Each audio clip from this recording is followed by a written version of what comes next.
जी अस्सलाम वालेकुम dear students. जी आज हम पढ़ेंगे मल्टीप्लायर ज़ारब। ज़ारब क्या होता है, इसकी इम्प्लीकेशन किस तरह होती है, ये किस तरह काम करता है। याद रखें कि जो मल्टीप्लाई या ज़ारब का जो तस्वुर है, सबसे पहले 1931 में 1931 में एफ आर काहन नाम का एक इकोनॉमिस्ट है, इसने सबसे पहले इसका जो तस्वुर पेश किया था। और काहन का जो मल्टीप्लायर है उसको हम एम्प्लॉयमेंट मल्टीप्लायर कहते हैं, यानी रोजगार का ज़ारब। काहन ने ये बात कही थी कि जब इब्तदाई रोजगार में इजाफा होता है, जब इनिशियल एम्प्लॉयमेंट इंक्रीज होती है, तो उसकी वजह से जो नेशनल एम्प्लॉयमेंट है, यानी जो कौमी रोजगार है, उसके अंदर कई गुना इजाफा हो जाता है। तो इसकी वजह से इसको जो है रोजगार का ज़ारब कहा जाता है, और केन्स ने इसको सरमायाकारी का ज़ारब कहा है। सबसे पहले हम जो है डिफाइन करेंगे कि ये मल्टीप्लायर या ज़ारब क्या होता है। ज़ारब एक ऐसा अदद है, एक ऐसा डिजिट होता है, किसी न्यूमेरिकल जो है डिजिट होता है, एक ऐसा अदद होता है जो सरमायाकारी में होने वाली तब्दीली से आमदनी में होने वाली तब्दीली को जाहिर करता है। याद रखें कि यहाँ पर आमदनी से मुराद कौमी आमदनी है और सरमायाकारी से मुराद भी कौमी सरमायाकारी है।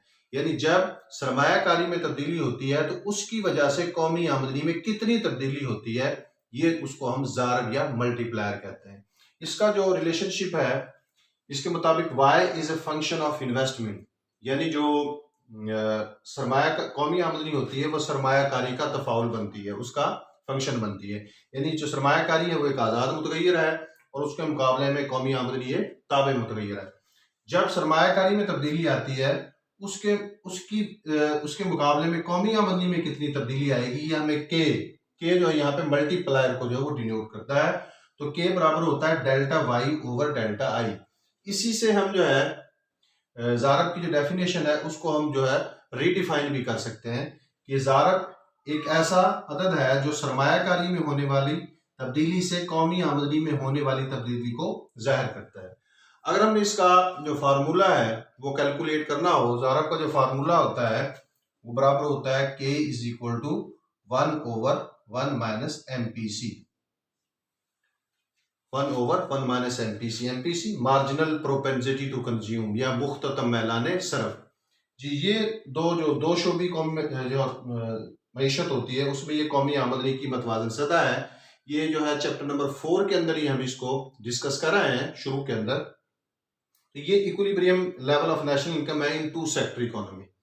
तो जब सरमायाकारी में तब्दीली आएगी तो उसकी वजह से कौमी आमदनी में तब्दीली आएगी। इसको हम इक्वेशन नंबर 1 का नाम दे देते हैं और इसको हम इक्वेशन नंबर 2 कह लेते हैं।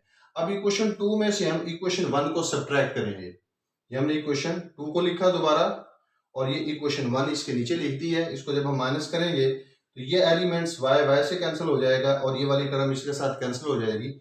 जो हमारे पास रिमाइंडर होगा delta y is equal to delta I over 1 minus B. इस इक्वेशन को जब हम रीअरेंज करते हैं, डेल्टा वाई को हम इधर डिनोमिनेटर में ले आते हैं, तो ये delta y over delta I is equal to 1 minus B, और इसको हमने के का नाम दिया है मल्टीप्लायर को, और बी जो है वो एमपीसी के बराबर है। इस तरह k is equal to 1/1 minus MP, ये हमने जो है मल्टीप्लायर का जो है वो फार्मूला उसको अखज कर लिया है। ये इसकी डेरिवेशन है, ये सवाल का हिस्सा होगी। जब अगर आपको ये ज़ारब के हवाले से सवाल आ जाता है मल्टीप्लायर के हवाले से, तो ये डेरिवेशन उसका हिस्सा है। जी, अब हम आते हैं कि किस तरह ज़ारब जो है जब सरमायाकारी में तब्दीली होती है तो ये किस तरह ऑपरेट करता है। यहाँ पे हम एक टेबल बनाते हैं। इसमें हमने अज्यूम किया है कि इब्तदाई तौर पर 1000 रुपए की सरमायाकारी की जाती है। ये कॉलम जो है सरमायाकारी में जो इब्तदाई तब्दीली है, इनिशियल चेंज है, उसको जाहिर करता है। और दूसरे कॉलम में है खर्च में तब्दीली। जो दूसरा कॉलम है ये कंजम्पशन चेंज को शो करेगा, और जो आखिरी हमारा कॉलम है ये आमदनी में होने वाली तब्दीली यानी डेल्टा वाई को जाहिर करेगा। इसके साथ साथ हमने इस गोशवारे में भी फर्ज किया है कि जो एमपीसी है उसकी वैल्यू 4/5 है, यानी 4/5 है, और ये थ्रू आउट जो है वो कांस्टेंट रहती है, सेम रहती है पूरी डिस्कशन के दौरान। जी, जब 1000 रुपए की सरमायाकारी इब्तदाई तौर पर की गई तो ये किसी न किसी की आमदनी बन जाएगी। आमदनी पैदाइश की शक्ल में, रेंट की शक्ल में हो सकती है, लगान, उजरत या सरमाया का जो मुआवजा होता है, सूद, या आजर का जो मुआवजा होता है जिसको हम मुनाफा कहते हैं, ये किसी न किसी की आमदनी बन जाएगी। अब हम ये अज्यूम करते हैं कि सेकंड पीरियड के अंदर, दूसरे दौर के अंदर, वो इस 1000 का 4/5 हिस्सा खर्च करते हैं। तो 4/5 को हम 1000 से मल्टीप्लाई करें तो 800 हमारे पास इसका आंसर आता है। ये 800 जो है वो खर्च कर देते हैं, यदि किसी और की आमदनी बन जाता है, जबकि 200 जो है वो सेव कर लेते हैं। अब ये आमदनी किसी और शख्स के पास चली गई, वो इसका फिर 4/5 हिस्सा, यानी एमपीसी जो है वो 4/5 है, इसलिए 4/5 इसका खर्च करता है, यानी 640 रुपए। बाकी जो 100 इसमें से 60 जो है वो सेव कर लेता है। ये 640 जो है किसी और की इनकम बन जाते हैं, वो इसका फिर 4/5 खर्च करता है, ये 512, और 512 फिर जो मजीद ये, इस तरह ये सिलसिला चलता रहेगा यहाँ तक कि जो खर्च वाला कॉलम है इसके अंदर हमारा जो टोटल होगा, जो सम होगा वो 4000 हो जाएगा, जबकि जो आमदनी में तब्दीली है वो 5000 हो जाएगी। इसके साथ साथ इसको अगर हम डायरेक्टली कैलकुलेट करना चाहें तो ज़ारब की वजह से जो तब्दीली आती है, तो ये हमारे पास delta y is equal to के इंटू डेल्टा है। यहाँ पे हम k की वैल्यू, जैसे कि अगर 4/5 जो है एमपीसी अगर 4/5 हो और हम इसका जो है निकालना चाहें मल्टीप्लायर, तो हम वो निकाल सकते हैं k is equal to 1/1 minus 4/5। इसको अगर आप सॉल्व करें तो k की वैल्यू है वो 5 आएगी, यानी ज़ारब की कीमत जो है वो 5 आती है। तो 5 हमने यहाँ पे दर्ज कर दिया, और सरमायाकारी में जो हमने तब्दीली की थी वो 1000 की थी। तो 1000 को 5 से मल्टीप्लाई करेंगे तो ये आमदनी में जो तब्दीली है ये 5000 के बराबर होगी। इसी तरह ये जो ज़ारब का असर है, जो इसको हम मल्टीप्लायर इफेक्ट कहते हैं, ये डिपेंड करता है एमपीसी की वैल्यू के ऊपर। जो ज़ारब की कदर होगी, जो ज़ारब की मिकदार होगी, वो 4/5 जैसे यहाँ पर है, यानी 5 हमारा जो है ज़ारब आ गया। लेकिन अगर ये 1/2 हो जाए, एमपीसी जो है वो 1/2 हो जाए मुख्ततम एलान सरफ, तो ज़ारब की कदर फिर 2 आएगी। अगर हम उसको कैलकुलेट करते हैं फार्मूले के जरिए, तो ज़ारब की कदर जो है वो 2 के बराबर होगी। और यहाँ पे आमदनी में फिर 5000 की बजाय जो चेंज आएगा, जब यहाँ पे हम 2 पुट करेंगे तो वो सिर्फ क्या होगा, यहाँ पे 2000 आएगा। तो ये जो है हमारा था ज़ारब की किस तरह जो है वो इम्प्लीमेंट करते हैं हम, इसकी जो इम्प्लीकेशन किस तरह होती है एक गोशवारे के जरिए। अभी यही चीज जो है हम एक डायग्राम के अंदर बनाएंगे। अभी हम जब वो डायग्राम बनाते हैं, ये हम डायग्राम कंस्ट्रक्ट करते हैं इसका जी। अब हम ये डायग्राम जो है, इसमें हमने ये दिखाना है कि किस तरह जो सरमायाकारी में तब्दीली होती है वो कौमी आमदनी को तब्दील करती है जी। ये हमारी जो है सेविंग कर्व है, ये वाली जो पॉजिटिवली स्लोप्ड है, और ये इब्तदाई इन्वेस्टमेंट कर्व है, यानी सरमायाकारी का खत है, और इक्विलिब्रियम लेवल है वो पॉइंट ई पर है, जहाँ पर कौमी आमदनी y1 के बराबर है। और यहाँ पे फॉर एग्जांपल जो सरमायाकारी है वो I1 के बराबर है, ये I2 I1 जी। अब हम सपोज करते हैं कि सरमायाकारी में इजाफा होता है, यानी ये I1 से बढ़कर I2 हो जाती है सरमायाकारी। तो ये जो पोर्शन है ये वाला, ये डेल्टा I यानी सरमायाकारी में होने वाली तब्दीली को जो शो कर रहा है। और जब ये सरमायाकारी का खत ऊपर शिफ्ट होता है, मुंतकिल होता है, तो इसका जो इक्विलिब्रियम है नेशनल इनकम का, वो पॉइंट ई की बजाय E1 पर शिफ्ट हो जाता है, यानी पॉइंट ई की बजाय E1 पर। अब तो यहाँ पर जो कौमी आमदनी है वो Y1 से बढ़कर Y2 हो गई है।